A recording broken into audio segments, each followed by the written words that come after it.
Hey guys, welcome back to Range of Survival and Fieldcraft. I'm Andrew. What I have for you today is a look at everyday carry soldier items for the field. These are going to be items that we can put in our pockets, carry on our person, things to help us with not only survival, but maybe self-defense, as well as land navigation, medical aid, signaling, all of our survival priorities. A lot of these items are going to be items that can be part of larger kits like mountaineering kits, medical aid kits, things that can go inside our rucksack, inside our assault bag, or even items that we can carry on our flick or load-bearing equipment or our plate carrier, but things that we can still pick and pull from those larger kits and put in our pockets to give us a lot of different advantages while we're out in the bush. Now, a lot of these items are going to be things we carry every day anyway, and so we can carry them because they cross over from an urban garrison environment to a field or survival environment. A lot of these items are also going to be things that are unsuspecting, things that we can use for escape, things that we can use for self-defense, and things that provide us with other advantages. So let's take a look at these. Now, with no surprise, the first couple of items are going to be our cutting tools. Always our cutting tools. I had a ranger instructor who always said, have a knife, way to start fire, and a snack in your pocket. And so we need to have cutting tools. Now, every soldier is going to carry at least a utility knife. This is just the Ranger 112. It's about a 3-inch cutting surface. We can open it with one hand, close it with one hand with the assistance of our table here. But just a simple utility knife that we can use for cutting paracord, to opening that MRE, as well as making different traps and snares, and using this to process that game that we get with those traps and snares. So a good utility knife is going to be one of those first items. And this cuts across all different domains or environments that we're going to be involved in. Next is going to be a multi-tool. A multi-tool is something that a lot of soldiers are going to carry, including people like mechanics or engineers. I've seen a mechanic use a couple of Gerbers, some zip ties, and duct tape to hold an MRAP together over in Afghanistan, as well as stateside, so we could get it to and from the motor pool and back from mission. But a multi-tool gives us an extra set of hands and those pliers to manipulate small pieces of metal, wire cutters. It also has just our straight blade, as well as a file that we can use to sharpen nail tips or sharpen our hooks. We also have just that serrated blade, good for rope cutting. And then probably one of the more important tools is going to be that saw that we can use to actually saw material, carve and notch, and do some bushcraft skills. And so that multi-tool, in my opinion, is going to be probably the best survival tool that we could have on us. So we can always carry both of these, though. We have a utility knife, and then we have our multi-tool for a wide variety of different range tasks that we can accomplish with the basic belt tool like this. So we've got our multi-tool that we can carry on our belt, and then we've got our little utility knife or folding knife right in our pocket. We could carry a large fixed blade knife, no problem, but I'd argue that thing probably is going to go right on our plate carrier. Now, with those cutting tools, it's important to have something to maintain them. And so here we just have two different diamond rod stones, equal length. One is 320 grit, the other one is 600 grit. And these were part of just a simple diamond sharpening stone tool that we can use to actually take this and slide it across the blade, as opposed to taking the blade and sliding it across the stone. These were two metal ones on that device. Peeled these off. They have adhesive on the back, stuck them together, and now we just have a simple sharpening stone tool right here that we can use to sharpen our knives and tools. And this thing is very small, very durable and sturdy. We can place it right inside our pocket. So having something like this in our pocket to maintain our tools is important. Not everybody's going to carry something like this as part of their kit, but I've seen this in a lot of military manuals, having a sharpening stone in the pocket along with a knife, way to start fire, a compass, just basic items to give us a better chance at survival, keep our tools sharp, and maintain them so they'll work for us in a survival situation. So we've got this stone. Next, we've got paracord. Paracord, very simple. We can use this for just about anything. This is probably one of the hardest things to recreate in any survival scenario. We can carry a lot more of this. This is about 10 or 15 feet. We can even increase the size of this because we have more pockets as part of our uniform, those cargo pockets or larger pockets, or we have our assault bag, our rucksack. We can carry more paracord with us And so instead of 10 or 15 feet in our pocket, make it 25, make it 30. We can carry a lot more paracord, and paracord can do everything for us, from making shelter to making fire. It can help us get food off the landscape by making traps and snares, and it can be used for just about anything that we can come up with, especially making other tools or devices, weapons, hunting implements to get more game off the field and help defend ourselves. So paracord, we should place this in our pockets and have a lot of it. Now for a fire starting tool, it's that lighter. Every soldier is going to have a lighter, especially soldiers that smoke. So we can have a lighter, put it in our pocket. Number one fire starting tool right there. Wrap it with some tape. And we have not only improvised band-aids or ways to use the adhesive of the tape to hold things together, but we can also use it as a flame extender combined with the flame from that lighter.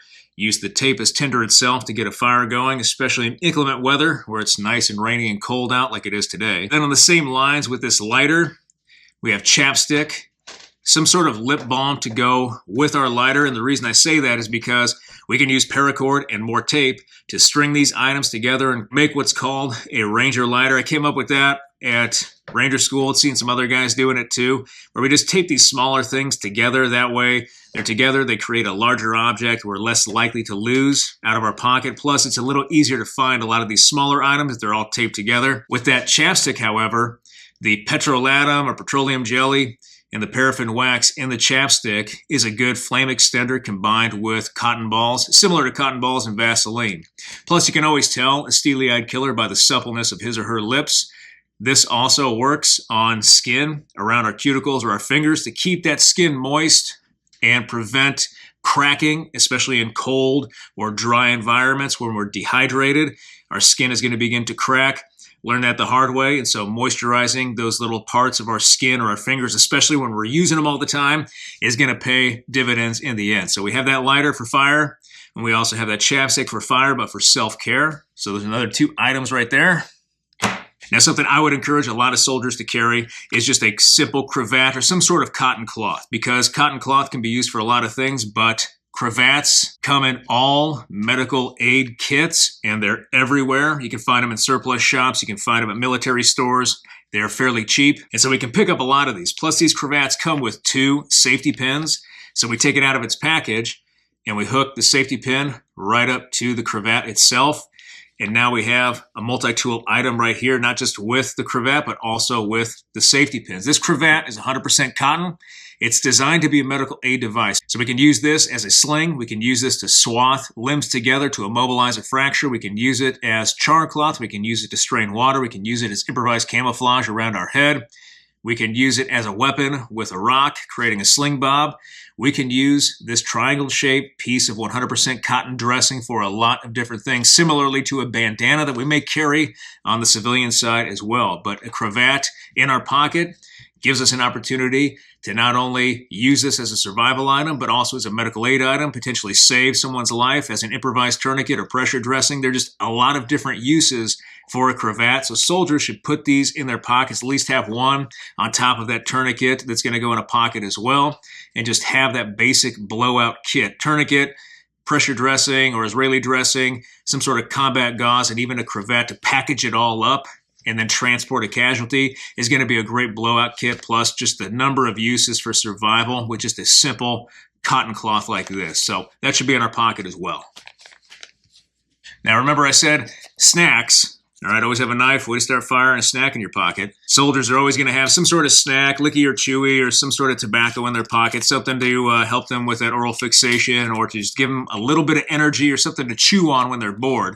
One habit I got in was just taking the MRE peanut butter out of the package, keeping it in this little packet, and throwing that in my pocket. It's about 160 calories, just a quick shot of energy, necessary fats and proteins and carbohydrates. But we can also use this not only to feed ourselves if we're hungry, but we can use it combined again with our knife and our cordage, making traps, and use this peanut butter as bait. So not only for ourselves, but for animals to go after large game, get that game and provide us with way more calories than this little packet can provide. But it's small, can go in a pocket, easy to carry, and it's not going to break open like this. We just got to change them out before they go bad. Having a snack, good. All right, something all soldiers should carry in their pockets is going to be a notebook and some sort of pen to write down the sage wisdom of their hires and all the fun quotes from their executive officers. But we can use paper and pen to write down our operations orders, write down details, take notes or recon notes, whatever. We can use this to leave notes for search and rescue. We can also use it to create just a simple solar compass by recreating the compass face on this piece of paper with our pen. Having a small kit like this, notebook and pen, is somewhat overlooked, but a lot of soldiers are going to have these in their pockets, so it's beneficial just to carry them because they'll be in any environment. But then if we get compromised on the X and we have to move in accordance with our escape and evasion plan, we can take out all these notes, quickly bury them or destroy them, hang on to this, and then we can still use this if we happen to make it away from our pursuers. One thing that's really good with pen and paper in an office setting is having just an all-metal pen, something like this Zebra 701, I believe it is, F701. This is all metal, very few moving pieces.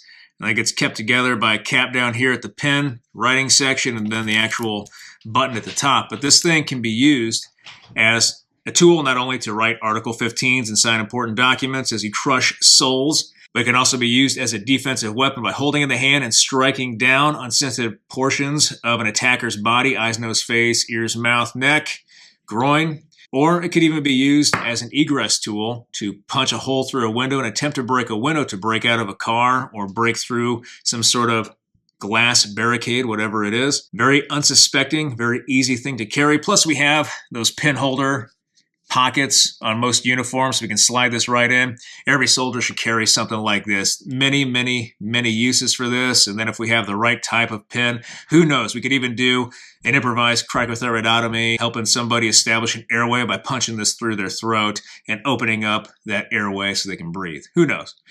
But carrying something like this, very easy, very unsuspecting, multi-tool right there.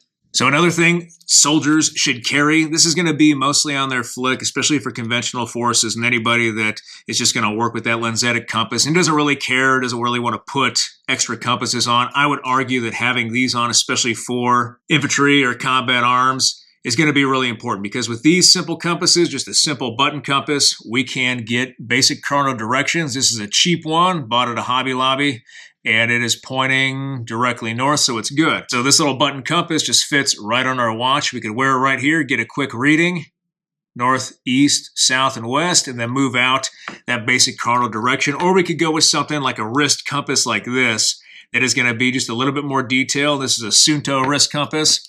And so we have a black arrow on the actual compass face, and that'll rotate. That black arrow indicates north, but the compass, as we look at it, is upside down, meaning that 0 is going to be down here, 180 degrees or south is going to be on top as we wear it and as the compass face spins around. So we just need to understand that. And even with that bezel ring on top with the red arrow, we could even use this as a similar concept as a solar compass where we just kind of lock in that arrow or that bezel ring where we want it based on the azimuth we want to travel. And then all we have to do from here is simply rotate our bodies until the black arrow is underneath the red arrow or in the doghouse, as we say, and then whatever degree or reading we read on the side of the compass, we know that we're actually facing that direction and we can move out. So this can be a little bit confusing. A lot of guys wear these. A lot of new LTs wear these, which is why they're so lost in the woods all the time. Get them a better compass, but having something like this, even just basic cardinal directions and getting an azimuth that's greater than just 0, 90, 180, or 270, north, south, east, and west, could be a great benefit for any soldier to have. I would argue one skill that a lot of soldiers do not learn if they're not combat arms is land navigation, and every soldier should know how to land navigate. So having these tools, putting them to use and practicing is going to be really important. So when we go to the field and we go out there on our field problem, doing our exercise, we should have multiple compasses. Carrying compasses like this and using them, getting basic readings, is going to benefit a soldier, so wear them. So next is headlamps, flashlights. Soldiers are going to have headlamps and flashlights. Usually on their person, they can carry something small like this, like a small pin light. I carry this just around the office in my pocket in case I got to check the back of the printer to make sure I can clear that jam out of my primary weapon system, that printer nowadays, because I'm a field grade. Or if we're out there and we're doing our field problem, we're going to have headlamps on land navigation courses, just out there doing map checks on patrol, whatever it is, because the headlamp frees up our hands and we can still see what we're doing. So we got our bright light, we got our red light, and this even has a strobe setting so we can use it as a signaling device. So that headlamp's a good thing to have when we're outside doing real soldier stuff, but when we're inside, we can get away with something just like this. Plus, if we have one that's long enough, this can actually be a similar weapon like that pen, or we could use it as just a blunt instrument to attack sensitive portions of our attacker's body and defend ourselves. But having flashlights is something every soldier is going to carry. All right, now something that may not be on every soldier's kit, but should be part of our field kit, is just basic camouflage face paint. That face paint in and of itself has a lot of different uses because obviously we use it to veg up, camouflage ourselves, blend into our environment. We use that face paint as a flame extender because it has paraffin wax and petroleum jelly in it. We can use that with cotton balls, similar to cotton balls and Vaseline, but cotton balls and face paint to act as a flame extender, long-lasting flame. And we can use the mirror in the compact as a signaling device as well. So there's a lot of different uses with just a simple camo compact like this. It should be part of our kit, especially if we're in areas where we have to veg up for whatever reason. In Europe, they do that all the time, where you veg up every time you leave the wire or go out into a training area or training exercise. You veg up, you put camouflage on, or if you're just out there practicing scout stuff or you're doing seer stuff, evasion, you're going to camo up and try to blend into your environment.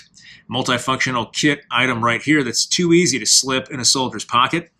And then speaking of mirror, we have a signal mirror. This one was in my belt buckle, but having a small signaling mirror or even a camo compact that has a mirror inside means that we can signal search and rescue by reflecting the sun's rays onto a search and rescue aircraft or the friendly forces over the horizon, signal rescue and get seen or found with this. And if we attach a whistle to it or we have a whistle as part of our kit as well, now we have an auditory signal. But having some sort of small mirror means we can signal.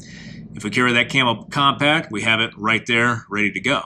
And then I mentioned previously with that cravat, we have safety pins. Safety pins are great because they have a wide variety of uses. This thing hasn't changed for over 100 years, I think. The original patent was the same design. We can use it to keep clothing together. We can use it to get bark and actually hold bark together in a bowl shape if we had to. We can make fishing hooks out of these. We can hide these in our clothing and bring them with us and then use them for whatever survival task we need to. I actually have one in my hat right now, ready to go.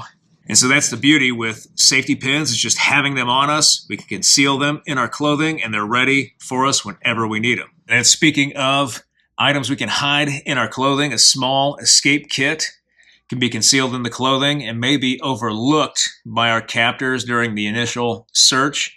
And we can get them past them and then use these to escape later. These are just bobby pins and hair barrettes. Once you learn the skill to escape restraints with bobby pins and hair barrettes, you'll never forget it, and you'll always preload, is what it's called, these items into your clothing and have them on you just in the off chance you're ever detained and you have to escape restraints and then escape that situation. You want to have every edge you can. And then lastly, I would argue there's one item every soldier's going to have on them when they go out to train or at any point during the day, and that's going to be a belt. Now, typically, soldiers are going to wear some type of just simple rigger's belt. If you come across somebody wearing a leather belt with a giant belt buckle, some spurs on their boots, and then a cowboy hat with their rank on it, stay away from those people. All right, they call themselves cav soldiers or whatever they are, cav scouts. Stay away from them. You want to look for the guys with the blue cord around their right shoulder, a couple of crossed rifles on their collar, maybe some jump wings and a ranger tab. Hang out with those guys. Those are the cool guys. But with a rigger's belt like this, it's a very simple belt. It has an aluminum buckle that you just wind the actual belt through. This belt is nylon webbing that is about a little over 1 inch in actual width, almost 2 inches. But this belt is actually rated at 6,000 pounds tensile strength. So this belt could be used if it's on a casualty. Grab the belt at the back of the casualty and just pull them back to a safe position. We could even take a bunch of these, strap them together, and use the belts themselves along with some natural materials to create a litter or some sort of support device like a travois or something. And in a really dire situation, in a very fast-paced, quick decision situation, we could even use this belt as it sits on our waist as just a basic Swiss seat by keeping it on our waist and then simply putting a carabiner through the belt, putting the rope through the carabiner, and then rappelling down a short distance. We're not going down Mount Everest with this. We call this a wedgie rappel because your belt was on your waist, but now your belt's going to be up around your chest, and what was the seat of your pants is now the crack of your pants. But if we had to, we could strap in and then rappel a short distance, take the carabiner or the rope off, and then move out from there. Plus, it's a good medical aid item where we could actually use it to extract a casualty out of a vehicle or back to a secured position, or even use this as a potential improvised tourniquet to stop the bleeding on a casualty. A lot of good things we can do with a rigger's belt. Very lightweight, very simple design, and every soldier is going to have one of these. And that brings me to this guy right here, the carabiner. Now, not everybody carries carabiners, but if you're working in the mountains up there in Yona, or if you're somewhere where you have to do a lot of rope crossings and you're the far swimmer like I was, you're going to have carabiners as part of your kit. A carabiner can be an unassuming defensive weapon as well because we can use it as an improvised knuckle duster. Now, we want to get one of the carabiners that locks, okay? We don't want one that's going to swing open on us. That way the actual gate or the door here doesn't actually slide open while we're using it as a knuckle duster. And if we were to use it as a knuckle duster, we're not going to hold it. We're not going to hold it like this and try to punch somebody because this thing's going to swing around on us. If it comes all the way around, it could go over top of our thumb or it could catch our thumb and break our thumb. What we want to do is hold it with just a simple overhand grip, thumb over like this, and use it as a downward stroking tool right on top of somebody's eyes, nose, mouth, face, ears, neck area, shoulder area, groin, knees, anywhere that's sensitive. We're going to come striking down or to the side.